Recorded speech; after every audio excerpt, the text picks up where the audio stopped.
So, welcome to the Self Learning Platform by Dr. Sushma Singh. Today we start Unit 8 UN System, Peacekeeping, Peacemaking, and Adjudication. And we are continuing our topic Peacekeeping, Peacemaking, and Peace Building in Practice. And our topic is Peacekeeping in Iraq and Kuwait.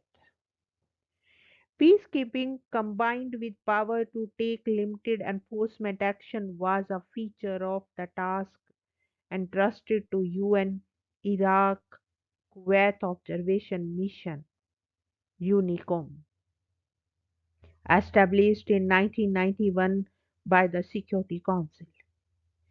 In 1990, Iraq invaded Kuwait and the Security Council acted first with non-violent sanctions. When they failed, the Security Council authorized the US led coalition to evict Iraq from Kuwait. After Kuwait was freed, the Security Council adopted a resolution laying down the conditions for a ceasefire. Iraq accepted the conditions and a formal ceasefire came into effect. UNICOM was established to monitor the demilitarized zone and in 1993 increased its strength to prevent violation of the demilitarized zone. Now, peacekeeping in Cyprus. The UN played in Cyprus a peacekeeping role of a neutral or limited character.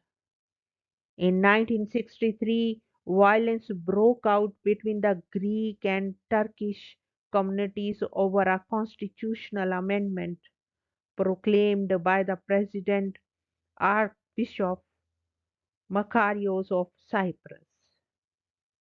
The Security Council adopted a resolution in March 1964 which noted that the situation was likely to threaten international peace and security, and called upon members to refrain from any action likely to worsen the situation or endanger international peace, and asked the government of Cyprus to take all measures to stop violence, and recommended the creation with the consent of the government of Cyprus.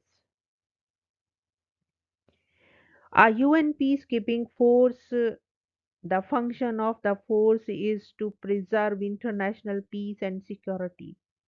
Between 1964 and 1974, the UN FICYP did not act as a buffer between two fighting forces, but acted only as a police force to maintain and restore law and order.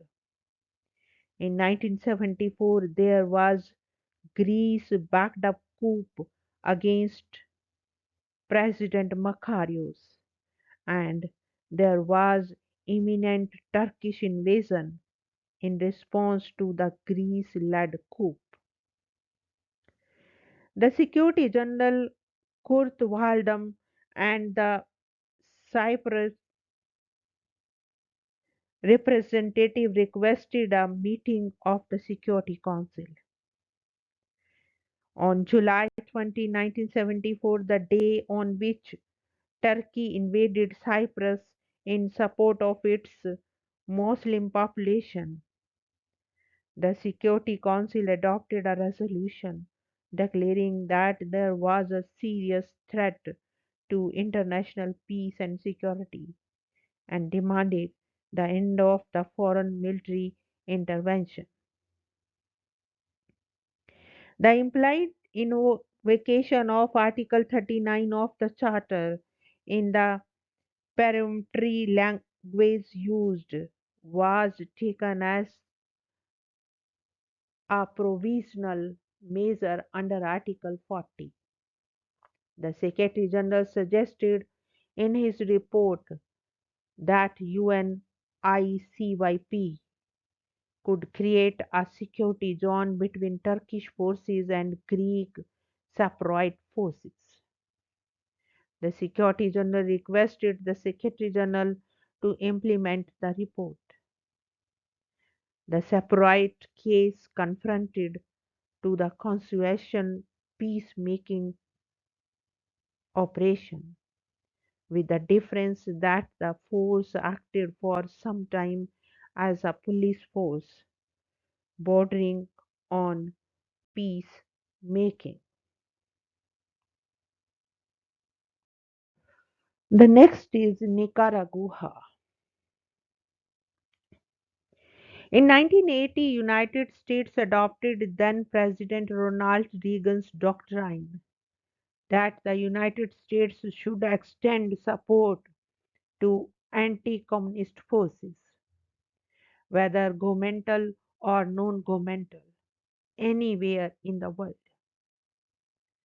Pursuant to this policy, the Central Intelligence Agency CIA of the US extended support to the Contras in Nicaragua, fighting against the government.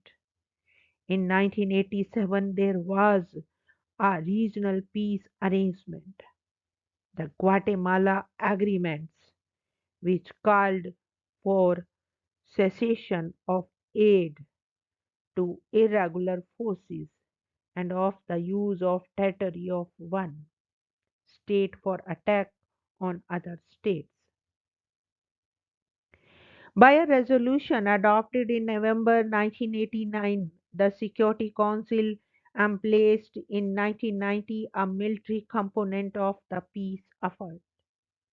There were two groups, the UN Observer Group in Central America to supervise elections and a military component of peace effort to supervise the observance of Guatemalan agreement. In the elections held in 1990 in Nicaragua, a right-wing opposition secured majority. Following this, the Contras agreed to be demobilized. The rebel camps in Honduras were disbanded.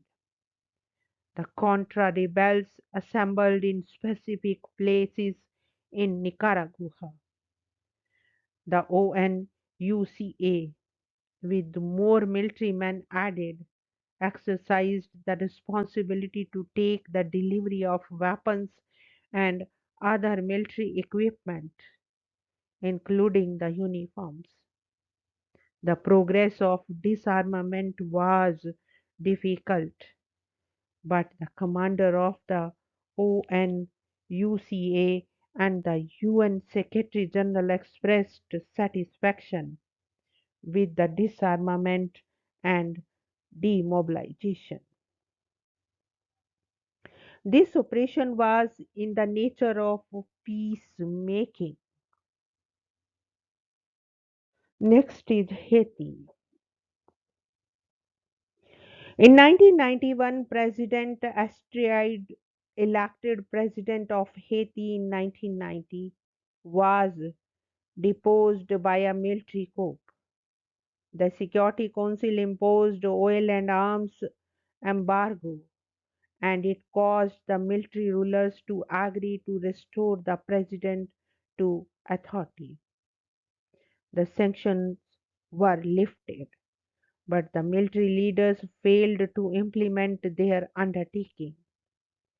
In 1994, the Security Council passed a resolution authorizing the US to take military action to restore democracy.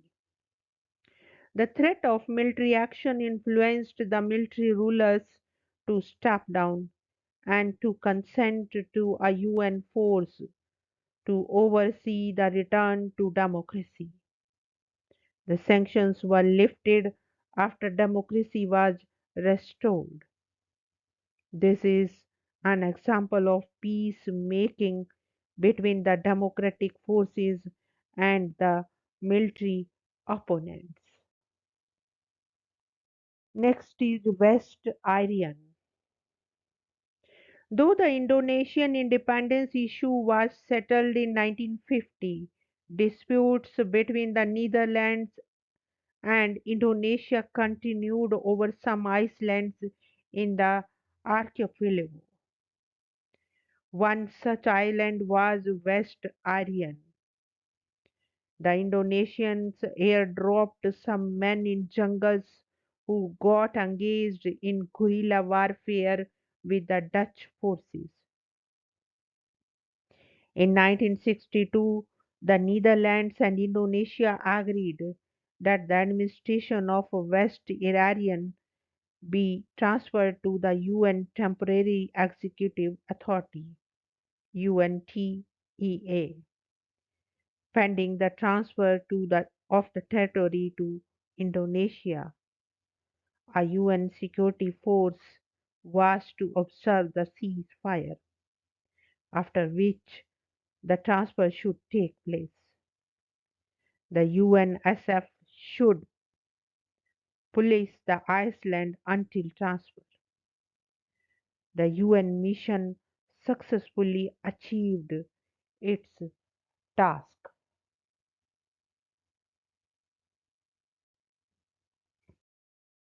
Now we want to wind up this lecture and thank you so much for your attention.